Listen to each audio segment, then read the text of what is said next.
tutorial.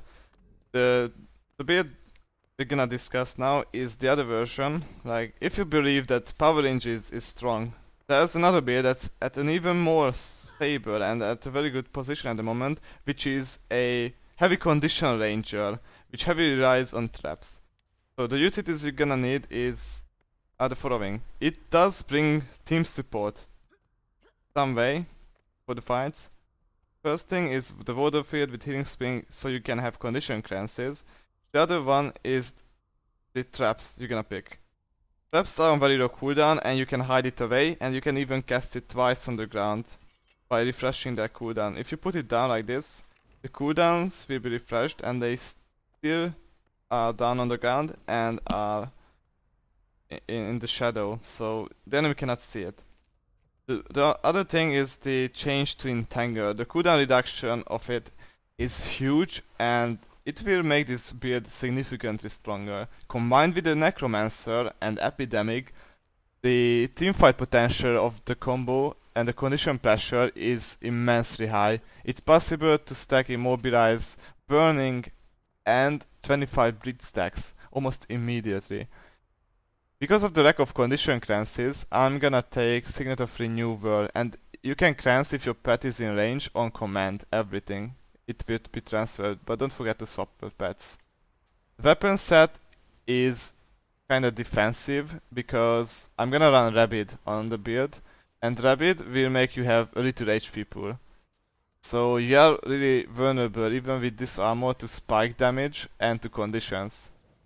The best way is to mitigate both of those by evading as much as possible. So a somewhat defensive and offensive weapon swap set is just shortbow and sword dagger. With the evades you can mitigate condition and base damage income. And this is why I'm not running Axe or Torch, because with those you cannot evade well enough the damage output, and you really need it to be effective and survive as long as you can. The best, by far the best, amulet is Rabbit, so you can get the crit chance, and together with that, Crate is what I found the strongest. Especially because you have Entangle low cooldown, so you benefit the most, and you can cover up your Entangle condition pressures with Torment and Poison this way. And also the number 4 is pretty strong in it. By 4 I mean the set number 4, the Bleeding. And the cooldown is not that high either, so it's really worth it. What you need on the shortbow is Earth for way higher pressure by just going for those wound spams, and Generosity. So even if you are staying on it, you can throw back the conditions at your enemies. Helps a lot against engineers and necromancers, and random burning that appears on you everywhere. You need energy for more evades and more sustain. And since you are evading, meanwhile, you should go for Geomancy. You go in, Geomancy procs, and you can evade and deal the poison. The thing is, with this build, the best teamfight potential is being unlocked if you go for the poisoning.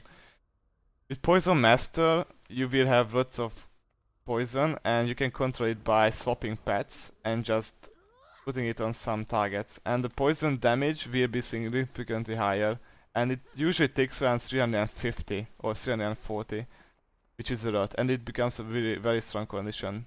Also because you have access to poison a lot, even by pet swapping. And basically with poison you can support your teammates to the maximum potential in teamfights and in small skirmishes, because it can shut down some heals, and Warrior Signet is mitigated, and the downstate pressure will be a lot if the guy is being poisoned. You're going for the trap trades, increases the size, and it will reduce the duration. And traps are basically unblockable, you should keep that in mind, and Spy Trap is gonna be... it used to be an Immobilize as well. That's the other one. And now they are bigger, and it gets Immobilize for some reason at this point. See, it has no Immobilize. You go for it, it has Immobilize. This is a small thing that it's not written on it, so you might want to go for it. because that immobilize can help to set up Entangle and a Fear combo when you can apply lots of condition pressure. The other thing you need here is the extra bleed application. It seems to be very minor, but that 3 seconds can really add up and help you stack a bit faster. But you can replace it for something else if you want to have something else. For example, more vigor. Vigor can help a lot.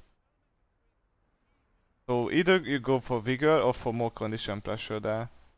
Offhand training is by far the best, trust me, I tested, and it helps you land Stalker Striker out reliably. And Crippling Terran, you can just attack people from a really high distance. And the other thing you should go for here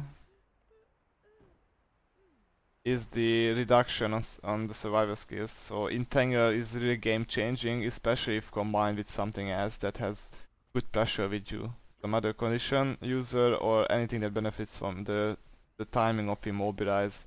And it has a 600 radius, so on the node you can really catch people with it. And yep, basically this is the build. There you go. I hope everything is clear. If you have questions, you can find me in game. See ya for the next tutorial.